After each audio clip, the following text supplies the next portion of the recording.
Police को एक जरूरी सूचना मिली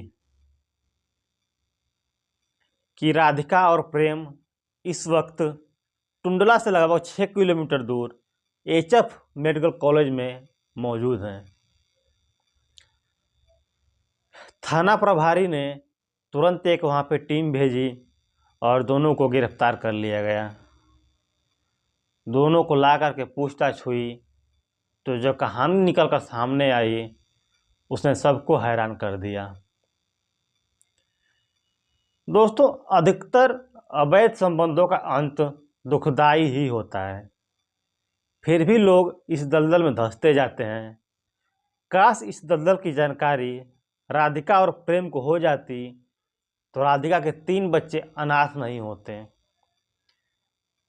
अपने ही पति के कत्ल के जुल्म में राधिका को जेल के सलाखों के पीछे नहीं जाना पड़ता। दोस्तों, एक कहानी है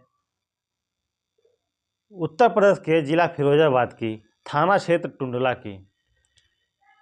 30 अक्टूबर की सुबह जब राजू की मां सोकर उठी तो अपने बगल के कमरे में कोई हलचल नहीं दिखा। उस कमरे में राजू की पत्नी और राजू का छोटा बेटा अनुज सोए हुए थे, जबकि राजू के 2 बेटे राजू की मां के साथ ही सोते थे। राजू की मां जब उस कमरे में अंदर दाखिल हुई तो अंदर का नज़ारा देखकर उसके मुंह से चीख निकल गई और ये चीख सुनकर घर परिवार के लोग भी वहाँ पे जमा हो गए और राधिका को आवाज़ लगाई, मगर राधिका वहाँ पे थी नहीं और उसका छोटा बेटा भी गायब था। घर में कोहराम मच गया और ये सब आवाज़ सुन के गांव मोहल्ले के लोग भी वहाँ पे जमा हो गए और उसी में से उसी वक्त किसी ने पुलिस को ये जानकारी दे दी कि राजू ने खुदकुशी कर ली है। टुंडला थाने के थाना प्रभारी सिपाहियों के साथ वहाँ पे पहुँचे और घर का निरीक्षण करना शुरू कर दिया और इसकी जानकारी जैसे इस वहाँ के सीओ साहब को, तो भी वहाँ पे पहुँच गए। सभी लोगों ने घर का निरीक्षण किया, राजू के शव का निरीक्षण किया। एक निष्कर्ष निकला कि राजू ने खुदकुशी नहीं की है, बल्कि उसको पीट पीट कर मार दिया गया है और खुदकुशी दिखाने के लिए उसको फंदे से लटका दिया गया था। उस कमरे की जब जांच हुई तो उस कमरे में एक कपड़ा मिला जिस पे खून लगा हुआ था। जब उसके बारे में पूछताछ हुई तो पता चला कि वो कपड़ा राधिका का है। घर वालों से जब पूछताछ हुई तो घर वालों ने बताया कि पिछली रात को इन दोनों में किसी बात को लेकर झगड़ा हुआ था। उस वक्त प्रेम भी वहाँ पे मौजूद था। किसी तरह से सभी लोगों ने समझा बुझाकर शांत किया झगड़े को और सभी लोग अपने अपने कमरे में सो गए। इसके बाद राधिका के गायब होने की वजह से पुलिस का सीधा शक राधिका पे ही गया।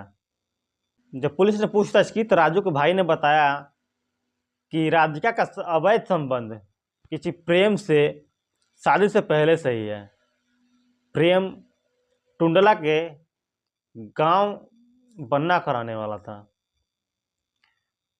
इसके बाद पुलिस ने राजू के बयान पे राधिका और प्रेम के खिलाफ एक एफआईआर दर्ज कर लिया और नामजदों को तलाशी शुरू हो गई। काफ़ी दिनों तक तलाश करने के बाद भी कुछ हाथ नहीं लगा। इसके बाद पुलिस ने मुखबिरों का जाल बिछा दिया।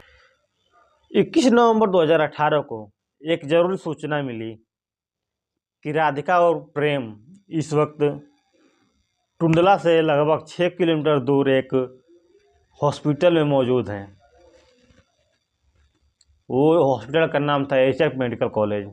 वहाँ पे वो मौजूद थे। वहाँ का थाना प्रभारी पांडे ने तुरंत ही नेत्रपाल के नेतृत्व में एक टीम वहाँ पे भेजी और जब पुलिस वहाँ पहुँची तो दिखा कि प्रेम अपना इलाज कराते हुए नज़र आया, जबकि राधिका प्रेम की देखभाल कर रही थी उस हॉस्पिटल में।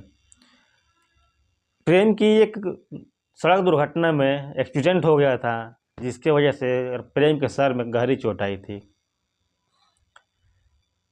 वहाँ इलाज कराते वक्त दोनों के बीच में किसी बात को लेकर झगड़ा हुआ और दोनों राजू के हत्या का आरोप एक दूसरे पर लगा रहे थे। जब हॉस्पिटल के स्टाफ ने बात सुनी तो उनको शक हुआ कि कहीं न कहीं यही लोग हैं जो राजू के हत्याकांड में शामिल हैं, क्योंकि राजू के हत्याकांड की खबर सोशल मीडिया द्वारा पहले ही एचएफ मेडिकल कॉलेज के स्टाफ को लग गई थी और उन्होंने ये बात सुनते ही पुलिस को खबर कर दी थी।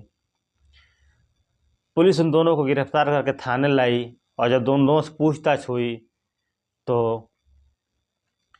एक ऐसी कहानी निकल कर सामने आई जिसे सुनकर सभी की आंखें फटी की फटी रह गई कि कोई ऐसे भी कर सकता है। प्रेम और राधिका ने राजू की हत्या का आरोप स्वीकार करते हुए जो कहानी सुनाई वो आगे मैं विस्तार से बताने वाला हूँ। दोस्तों, ये वीडियो पसंद आए तो इस वीडियो को लाइक ज़रूर करें और इस चैनल को सब्सक्राइब कर लें। इसी तरह का वीडियो आप लोगों को इस चैनल पर मिलता रहेगा। बेल आइकन बटन को भी दबा लेना और कमेंट करके बताएं कि कहानी आपको कैसी लगती है। फिरोजाबाद के रहने वाले राजू की शादी लगभग 9 साल पहले राधिका से हुई थी। बाद में राजू और राधिका से 3 बच्चे भी हुए। राजू के पास थोड़ी खेती की ज़मीन थी जिससे घर का खर्च वर्च बड़ी मुश्किल से चलता था, इसलिए राजू राजमिस्त्री का काम भी कर लेता था, कभी समय मिलता था तो।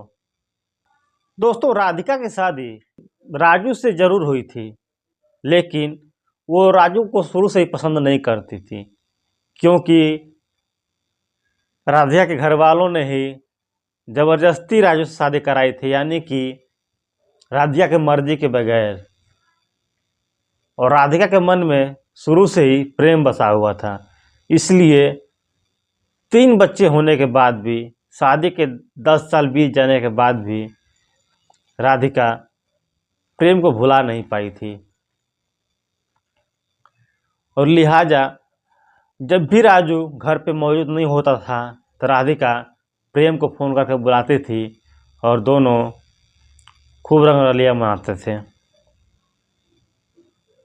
धीरे धीरे राधिका के प्रेम प्रसंग का, अवैध संबंध का जानकारी पूरे गांव में हुई और धीरे धीरे राजू के घर वालों की भी हो गई।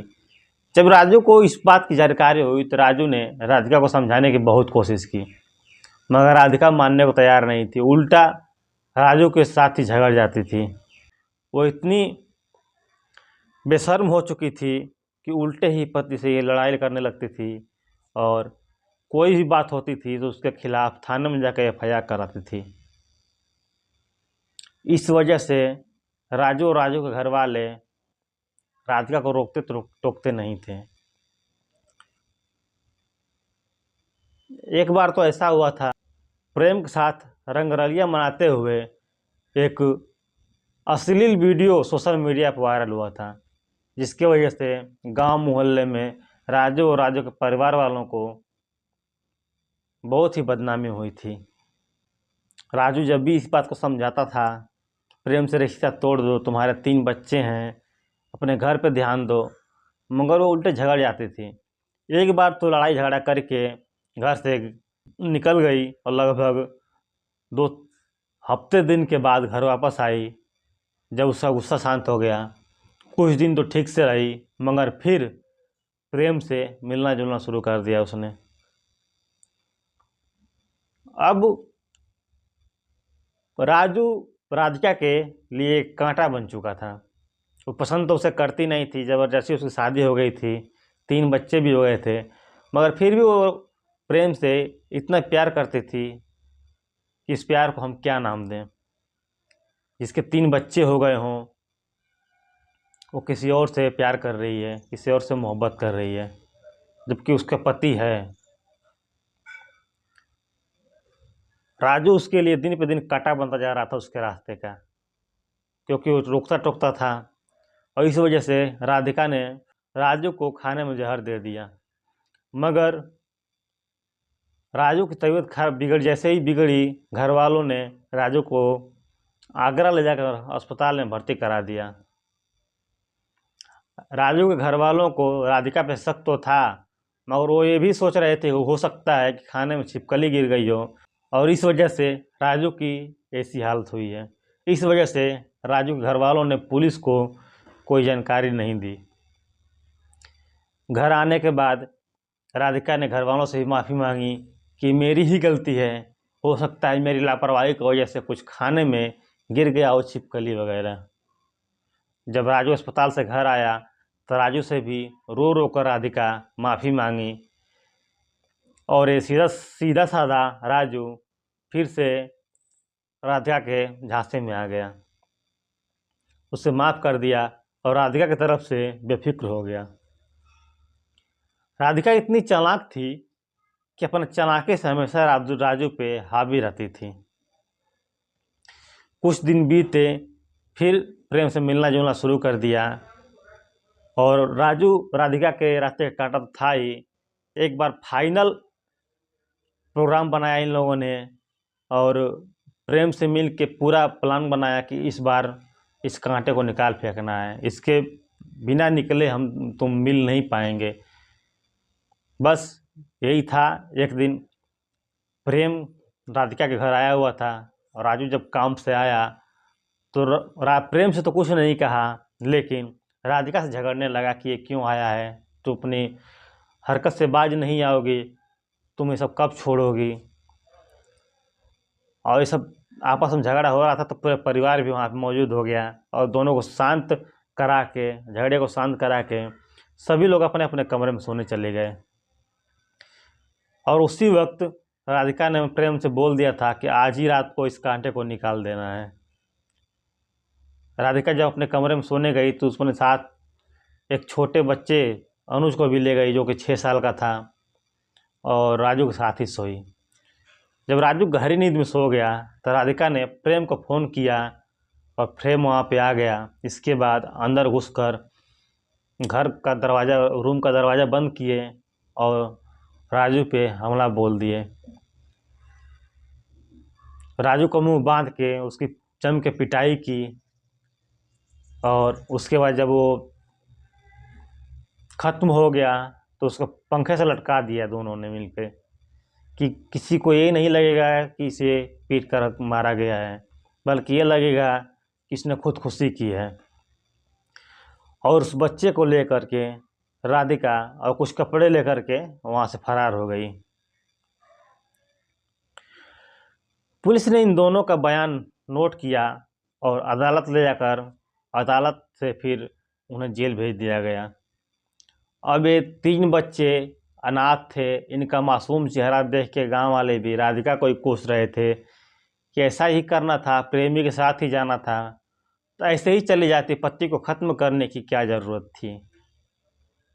आखिर बच्चों ने क्या बिगाड़ा था, उसका पति ने क्या बिगाड़ा था। अगर ऐसे चले जाती, कम से कम बाप तो होता इन बच्चों के, लेकिन उसने ऐसा नहीं किया। दोस्तों, ऐसी कहानियाँ बहुत है, ऐसी मानसिकता के लोग बहुत हैं कि जो सिर्फ कुछ पल की खुशी के लिए, कुछ क्षण की खुशी के लिए दूसरे के हो जाते हैं, अपने घर परिवार बर्बाद कर देते हैं। और ऐसा ही होगा कुछ इसके साथ। दोस्तों, ये कहानी पसंद आई आप लोगों को तो इस वीडियो को लाइक करके इस चैनल को सब्सक्राइब कर लेना और बेल आइकन बटन को दबा लेना। मिलते हैं अगले वीडियो में, तब तक के लिए जय हिंद।